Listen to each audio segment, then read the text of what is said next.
பாபா ஓர் கருணாலயம், பாதம்தான் கமலாலயம். பாபா ஓர் கருணாலயம், பாதம்தான் கமலாலயம். சாயப்பா உறவுகள் அனைவருக்கும் வணக்கம்.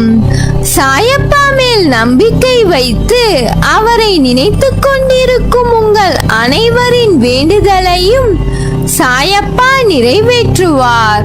நல்லதையே நினைப்போம், நல்லதே நடக்கும். என்றும் சாயப்பாவின் அருள் உங்களுக்கு இருக்கும். நம் மனதிற்கு இதமான சாயப்பாவின் இன்றைய அருள்மொழியை கேட்போமா? அன்பு குழந்தையே, உன் உற்றார் உறவினர் நண்பர்களே உனக்கு துரோகம் இழைக்கிறார்கள் என்று வருந்தாதே. அதை எப்படி எதிர்கொள்வது என்று நிதானமாக யோசித்து அறிந்து கொள். நட்பு பாசம் இல்லாமல் பணம் ஒன்றே குறிக்கோளாய் கொண்ட வியாபாரிகளான இவர்களுக்காக கவலைப்படாமல் உன் மனதை ரணப்படுத்திய நிகழ்வுகளை மறந்து உன் லட்சியத்தை அடைவதில் மட்டும் நீ கவனம் செலுத்த வேண்டும். வாழ்க்கையில் சாதிக்க வேண்டும் என்றால் தேவையற்ற பேச்சை குறைத்து தீர்க்கமான செயல்களில் மட்டும் ஈடுபடு. இவைதான் உன் லட்சியத்தை அடையச் செய்யும் உத்திகள். வாழ்க்கையில் தோற்றுக்கொண்டே இருக்கிறோமே என்று கவலை கொள்ளாதே. வெற்றி பெற வேண்டும் என்ற நம்பிக்கையும் உணர்வும் வாழ்வில் தோற்றதற்கான தவறை உணர்ந்து மறுபடியும் அத்தவறு நிகழாமல் செயல்பட்டால் நீ வாழ்க்கையில் வெற்றி பெறுவது உறுதி. நீ செய்யும் எந்த ஒரு காரியத்திலும் மற்றவர்களுக்கு எந்த வகையிலும் துன்பம் ஏற்படாதவாறு யோசித்து செயல்படு. ஒருவருக்கு துன்பம் இழைப்பதற்கு முன் அத்துன்பம் வேறு ஒருவர் மூலம் உனக்கு வந்தால் எப்படி இருக்கும் என்று யோசி. எப்பொழுது நீ உன் தவறை ஒப்புக்கொள்ள முன்வருகிறாயோ அப்போது நீ மனசாட்சி கொண்டவனாகிறாய். என்றும் செய்த தவறை மீண்டும் மீண்டும் செய்யாமல் பார்த்துக்கொள். என் வார்த்தைகள் மீது நம்பிக்கை வைத்து செயல்படு. உனக்கு நல்லது நடக்கத்தான் போகிறது. அதை நடத்தி வைக்கவே நான் உன் வீட்டில் வந்துள்ளேன். உனக்கு நல்லது விரைவில் நடந்தே தீரும். இது உன் தந்தையின் ஆசீர்வாதம், உத்தரவு, அன்பு கட்டளை மற்றும் சுபவாக்கு. இதில் நீ எப்படி வேண்டுமானாலும் இதை எடுத்துக்கொள். ஆனால் அந்நாள் நீ நடக்கப் போவதை பார்த்து வியக்கப் போகிறாய். நீ தைரியமாக இரு என் குழந்தையே. என் மீது நம்பிக்கை வைத்த உன்னை வெறுங்கைகளாக அனுப்பிவிடுவேனா என்ன? நீ இழந்த அனைத்தையும் விரைவில் பெறத்தான் போகிறாய். நீ இத்தனை நாள் செய்த புண்ணியம் எதுவும் வீணாக போக போவதில்லை. நீ செய்த அனைத்து புண்ணியத்திற்கும் உனக்கு தேவையானதை நீ என்னிடமிருந்து பெற்றுக்கொள் என் தங்கமே.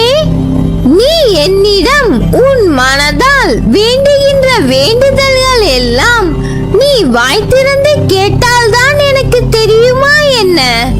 ஒருவேளை நாம் வாய் திறந்து கேட்டால்தான் சாய் நமக்கு வேண்டியதை தருவாரா என்றெல்லாம் எண்ணி விடாதே. நீ என்னை முழு மனதுடன் நம்பி இதில் நீ எப்படி கேட்டாலும் நான் உனக்கு அதை தருவேன். உன் ஆசைகளும் எண்ணங்களும் நான் அறிந்து கொண்டுதான் இருக்கிறேன். உன்னுடைய மனதில் நீ நினைப்பது, உன்னுடைய எல்லா செயல்களும் நானாகவே இருக்கும் பட்சத்தில் உன்னுடைய எண்ணங்கள் எனக்கு எப்படி தெரியாமல் இருக்கும்? நீ யாரையும் சார்ந்திருக்காதே. உனக்கு தேவையான ஒவ்வொரு செயலையும் உன் அப்பாவாகிய நான் இருக்கும்போது என் மீது முழு நம்பிக்கையை போட்டுவிட்டு அதை நீயே செய்ய முடிவெடு. அதை நான் உன் முன்னே சென்று நடத்தி காட்டிக் கொண்டே இருப்பேன். ஏன் தெரியுமா? என் அன்பும் அருளும் ஆசீர்வாதமும் பெற்ற என் செல்ல குழந்தை நொடிக்கு ஒரு முறை நீ என்னை நினைக்கிறாய், அழைக்கிறாய் என்று எனக்கு தெரியும். அதை நான் அறிந்து கொண்டுதான் இருக்கிறேன். அதனால்தான் உன் வாழ்வு பிரகாசமாக ஜொலிக்கப் போகிறது. பொன்மயமாக உன் வாழ்க்கையை நான் மாற்றப் போகிறேன். உன் வாழ்வில் நல்லது நடந்தே தீரும். அதை நான் நடத்தி காட்டுவேன். உன் பிரார்த்தனைகள் வலுப்பெறுவதற்கு நான் மேலும் ஒரு முக்கியமான விஷயத்தை சொல்லப் போகிறேன். உன் விரதமும் தவமும் தானமும் உனக்கு துணை நிற்கும். அதெல்லாம் என் மனதை மிகவும் குளிர்வித்து விட்டது. மீண்டும் சொல்கிறேன் என் குழந்தையே, உன் விரதம் என்பது நீ உன்னை பட்டினி போட்டு விரதம் இருப்பதல்ல. நீ ஒருவேளை விரதம் இருந்தால் அந்த நேரத்தில் நீ உணவுக்காக எவ்வளவு செலவிடுவாயோ அதையோ அல்லது அந்த உணவையோ பசியால் வாடும் மற்றவர்களுக்கு கொடுத்து விடு.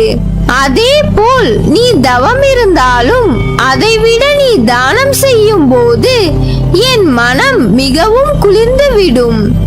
இதையெல்லாம் நீ செய்து என்னை ஆத்மார்த்தமாக சரணடைந்து உனக்கு வேண்டியதை என்னிடம் கேட்டுவிடு. உன் தந்தையாகிய என்னிடம் நீ கேட்காமல் வேறு யாரிடம் போய் கேட்க முடியும்?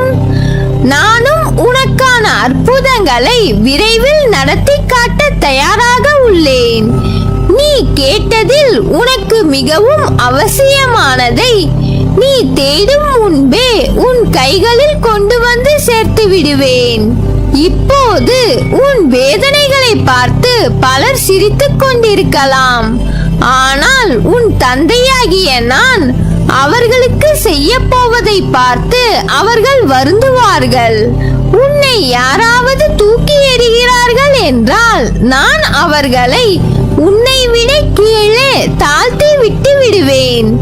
நீ விரும்பிய வாழ்க்கையை நீ வாழப் போகிறாய். உன்னோடு நான் இருப்பதை நீ உணரத்தான் போகிறாய். தினம் தினம் ஒவ்வொரு பரீட்சை உன் மனமே உனக்கு நடத்துகிறது. ஒவ்வொரு நாளும் ஒவ்வொரு படிப்பை தரும். அதுவே உன் வாழ்க்கையில் நிகழ்கிறது. நீ தாண்டி கடந்து வந்த நிமிடங்கள் உன் மனதில் பக்குவத்தையும் உயர்வுக்கான பாதையையும் காண்பிக்கிறது. ஒரு முறை இருமுறை வீழலாம், ஆனால் எழுந்து நின்று விட்டால் உன்னை வீழ்த்த வரும் எந்த ஒரு எதிர்மறையும் உனக்கு நேர்மறையாய் அமையும். கீழே விழுவதை பற்றி கவலை கொள்ளாதே. தோள் தாங்கி கொடுத்து அரவணைப்பேன். 100 முறை உடைந்து போனாலும் 1000 முறை உன்னை உருவெடுக்க செய்வேன். அதற்கான வலிமையையும் நம்பிக்கையும் உனக்கு நான் தருவேன். இனி நீ கலங்க வேண்டிய சூழ்நிலையே வராது என் குழந்தையே. உனக்கு நல்லது விரைவில் நடந்தே தீரும்.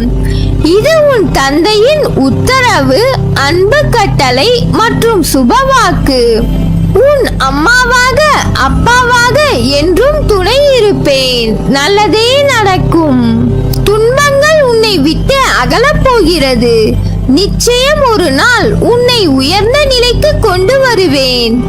எவ்வளவு தூரம் சென்றிருந்தாலும் உன்னை இழுத்து கொண்டு வந்து எனது 2 உள்ளங்கைகளில் வைத்து பொக்கிஷம் போல் பாதுகாப்பேன். துயரங்களை தருகிற நான் அதிலிருந்து எப்படி வெளியே வருவது என்ற போதனையையும் உனக்கு வழங்குவேன்.